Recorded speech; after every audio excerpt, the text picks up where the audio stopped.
Samantala, pagtaas ang kaso ng monkeypox sa Mindanao dapat maagapan ayon yan sa PAPI. Ang detalye ng balita mula kay Prince Tripoli.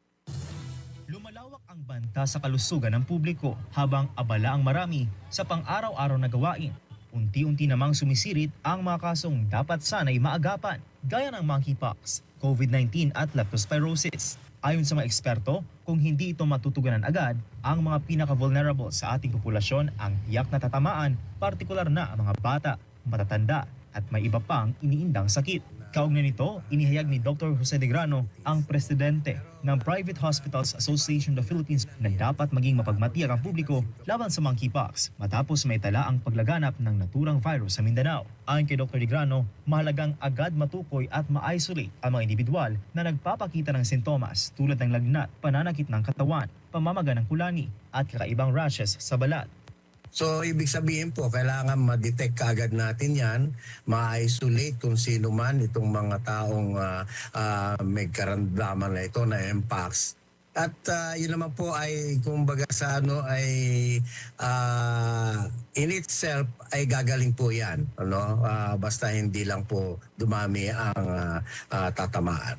Ipinaliwanag ng opisyal na bagamat hindi ito agad-agad nakakahawa, maaari pa ritong maipasa sa pamamagitan ng close contact.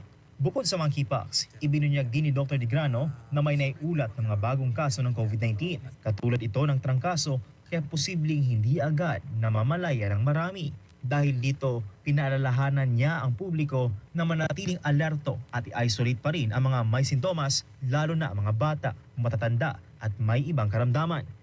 Sa ngayon po, actually, medyo, although sinasabi nila na mas bumaba ang kaso ng COVID, pero ngayon po, medyo nagkakaroon na po ulit tayo ng mga kaso ng COVID.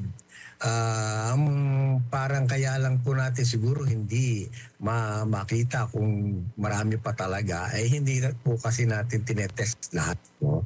Pero kasi ang sintomas po niyan para ding trangkaso. Samantala, sa panahon ng tag-ulan, nagbabala rin si Dr. de Grano ukol sa leptospirosis na maaring makuha mula sa baha na kontaminado ng ihi ng daga. Giit niya, huwag baliwalain ang mga sintomas at agad kumonsulta sa health center kung kinakailangan. Siyempre pagka nagtagulan nauso naman ang pagbaha, no? At diyan po natin nakukuha sa baha, sa tubig ng baha, yung tinatawag nating leptospirosis kasi ito po ay galing sa mga ihi ng mga daga, ano, ng mga hayop, ano. So nasa ganun po ay maiwasan natin 'yan.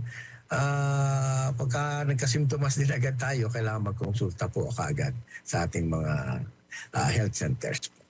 Ako si Prince Tripoli, ang inyong citizen correspondent para sa Diyos at sa Pilipinas nating mahal.